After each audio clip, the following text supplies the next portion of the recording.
क्या होता है रेजोल्यूशन का मतलब, ध्यान देना चाहिए। इसका मतलब क्या होता है कि एक वेक्टर को दो रेक्टेंगुलर कंपोनेंट में तोड़ना। एक वेक्टर को दो रेक्टेंगुलर, जैसे मान लो ये वेक्टर एफ है, अब मैं इसके दो कंपोनेंट तोड़ूँ, एक यहाँ पे एक यहाँ पे, ये दोनों आपस में क्या होना चाहिए, परपेंडिकुलर होना चाहिए। तो इसका अगर मैं मान लूँ कि ये एंगल बना है थीटा, तो थीटा के अलोंग एफ का कौन सा कंपोनेंट होगा बेटा, कॉस थीटा, और थीटा से हट के एफ का कौन सा कंपोनेंट होगा, साइन थीटा। याद रखिएगा, दो पॉइंट याद रखने।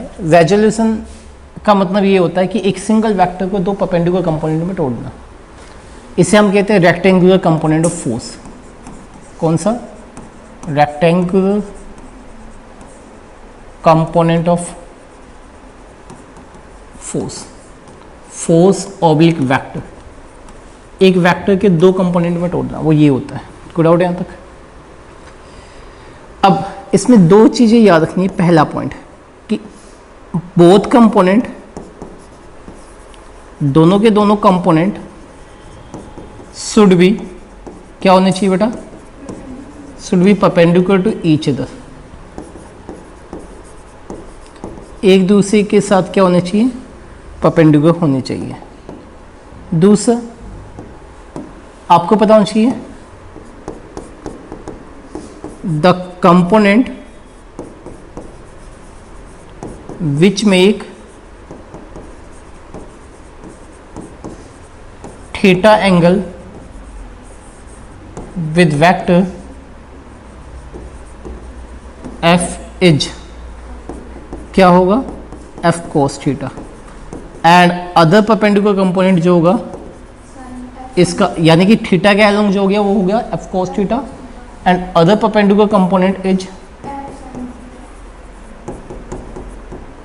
f sin theta. ये वाला sin थीटा हो गया, ये वाला cos थीटा हो गया। कोई डाउट है यहाँ तक? एक कुछ चीज़ आपको जो याद करने की है वो क्या है, ध्यान देना। एक कुछ चीज़ जो याद करनी है, अगर ये एरो आउटवर्ड है, ध्यान देना, जिस तरह से ये वाला एरो आप क्या देखते हैं, आउटवर्ड, अगर ये एरो आउटवर्ड है तो ये वाला भी एरो क्या होगा, आउटवर्ड, और ये भी क्या होगा बेटा, आउटवर्ड। अगर ये एरो किसी पॉइंट पर एक्ट कर रहा है, मान लो ये फोर्स एफ, तो इसका थीटा के अलोंग कंपोनेंट, ये दो कंपोनेंट ये भी क्या होंगे, इसी तरफ एक्ट करते हुए होंगे। यहाँ पे क्या हो गया, एफ कॉस थीटा, और यहाँ पे कितना होगा बेटा, एफ साइन थीटा। ठीक है, तो याद रखना, जो the arrows of components is as per original vector, जो ओरिजिनल वेक्टर उसी के अकॉर्डिंग होगा। अगर ओरिजिनल वेक्टर उस पॉइंट से आउटवर्ड है तो दोनों आउटवर्ड होंगे, अगर ओरिजिनल वेक्टर उस पॉइंट के टूवर्ड है तो दोनों क्या होंगे, टूवर्ड होंगे। याद है जाएगा, ये दो पॉइंट्स आप याद रखेंगे रेजोल्यूशन में। रेजोल्यूशन का मेन एम क्या होता है, चलो लिख लिया।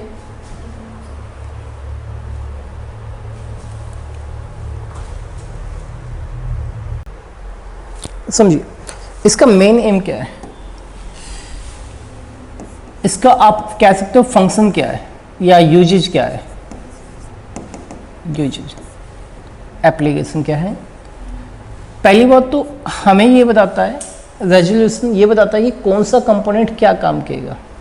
बताओ चाहिए, the resolution of vector, the resolution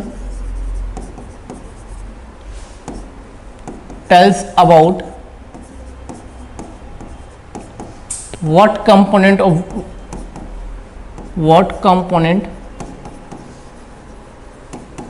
of vector do what work, कौन सा कंपोनेंट क्या काम कर रहा है ये बताता है। फॉर एग्जाम्पल ध्यान देना बेटा, अगर मैं बोलूं कि एक ये बॉडी है और इस बॉडी पे मैं एक फोर्स लगा रहा हूं इस डायरेक्शन में, तो क्या ये पूरा का पूरा फोर्स इस बॉडी को आगे की ओर मूव करवाएगा? क्या ये 10 न्यूटन का जो फोर्स है, क्या ये फुल्ली बॉडी को आगे मूव करवाएगा? नहीं। मैं सपोज कर लेता हूँ कि ये जो फोर्स है वो हॉरिजॉन्टल के साथ 60 का एंगल बना रहा है। कितने का? तो अगर मैं देखूंगा इस फोर्स का ये वाला कंपोनेंट जो कि कितना F cos 60, अगर ये निकालो तो F कितना है 10, cos 60 कितना हो गया बेटा 1/2, यानी कि इसका 5 न्यूटन फोर्स ही इसे आगे क्यों मूव करवा रहा है। 10 बेशक मैं लगा रहा हूँ उसे खींचने के लिए, मगर उसका 5 न्यूटन फोर्स ही उसे फॉरवर्ड मोशन प्रोवाइड कर रहा है। तो याद रखना, इसमें 10 बेशक हमने लगाया मगर उसका ओनली 5 न्यूटन फोर्स ही उसे फॉरवर्ड मोशन प्रोवाइड कर रहा है। और दूसरा अगर मैं देखूँ कंपोनेंट, तो यहाँ पे क्या हो गया F sin थीटा हो गया। F कितना है बेटा? अगर मैं देखूँ तो F है 10, sin थीटा कितना हो गया √3/2, तो ये कितना आ गया बेटा 5√3। इतना फोर्स क्या लगा? ऊपर की ओर लगा रहा है। यानी कि अगर मैं किसी बॉडी को यूं खींचाऊं तो इसका मतलब उसका कुछ कंपोनेंट उसे आगे खींचा और कुछ कंपोनेंट उसे ऊपर उठाने की कोशिश कर रहा है। ऊपर उठाने की कोशिश कितना कर रहा है? 5√3। इतने न्यूटन का फोर्स इसे ऊपर उठाने की कोशिश कर रहा है और इतने न्यूटन उसे आगे प्रोवाइड कर रहा है। गुड आउट, ये बताता है।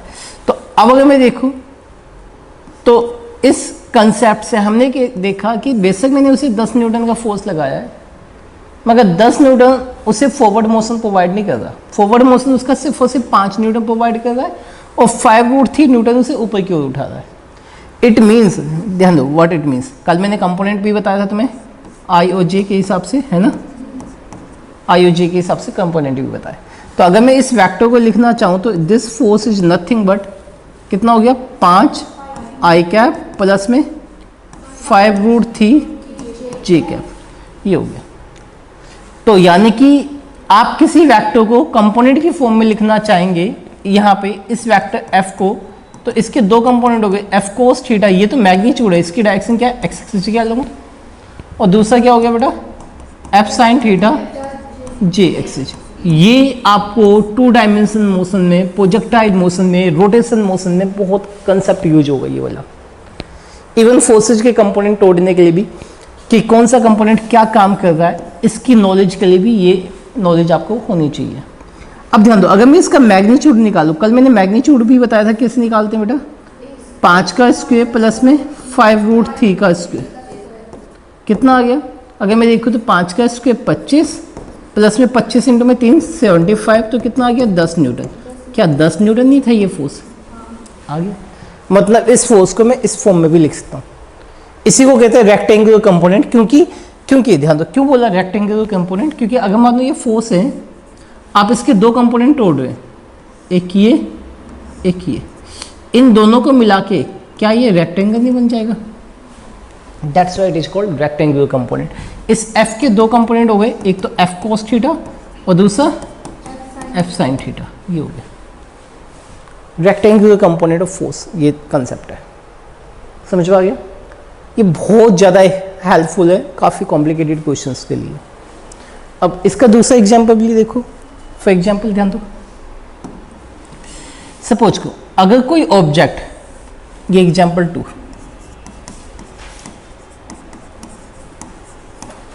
समझिए बेटा, अगर कोई ऑब्जेक्ट किसी प्लेन से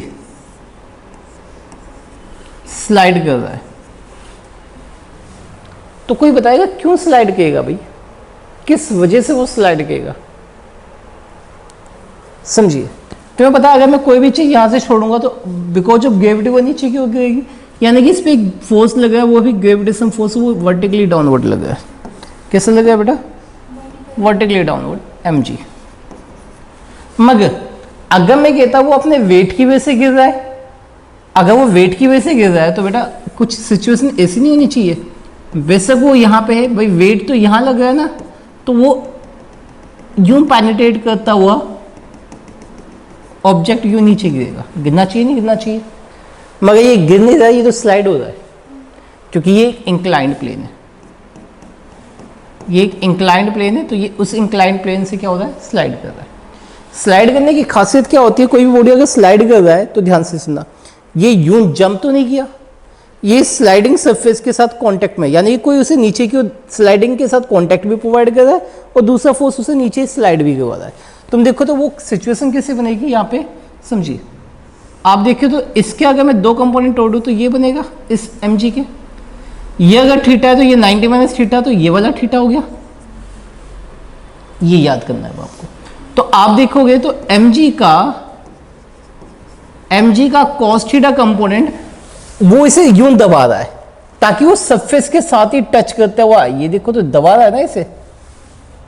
कभी भी बॉडी यूं जंप करते हुए तो नहीं आएगी, सरफेस पे टच होती हुई आएगी, तो टच यानी कि कोई ना कोई कांटेक्ट फोर्स है, वो कांटेक्ट फोर्स कौन सा है, mg cos थीटा। तो इस mg cos थीटा इसे कांटेक्ट प्रोवाइड कर रहा है, जिसकी वजह से वो इसी के साथ बॉडी इस सरफेस के साथ स्लाइड होता हुआ ही नीचे आएगा। और दूसरा कौन सा हो गया बेटा, mg sin थीटा, ये क्या कर रहा है, इसे स्लाइडिंग मोशन प्रोवाइड कर रहा है। तो ये एक्चुअल कंसेप्ट है। अब इस रेजोल्यूशन से हमें पता चल गया कि इन फिगर यहां पे mg sin थीटा प्रोवाइड कर रहा है स्लाइडिंग मोशन को, है ना बेटा। mg sin थीटा क्या प्रोवाइड कर रहा है, स्लाइडिंग मोशन को, बट mg cos थीटा क्या प्रोवाइड कर रहा है, provide contact to surface while sliding. Slide करते समय वो कांटेक्ट प्रोवाइड कर रहा है सरफेस के साथ, तभी वो सरफेस को छोड़ के नहीं आता, हमेशा सरफेस के अलोंग ही स्लाइड करता है। तो समझ में आ गया रेजोल्यूशन का मेन काम क्या है। तो कभी भी स्लाइड किया तो किसकी वजह से स्लाइड किएगा, mg sin थीटा की वजह से, याद रखना इसे।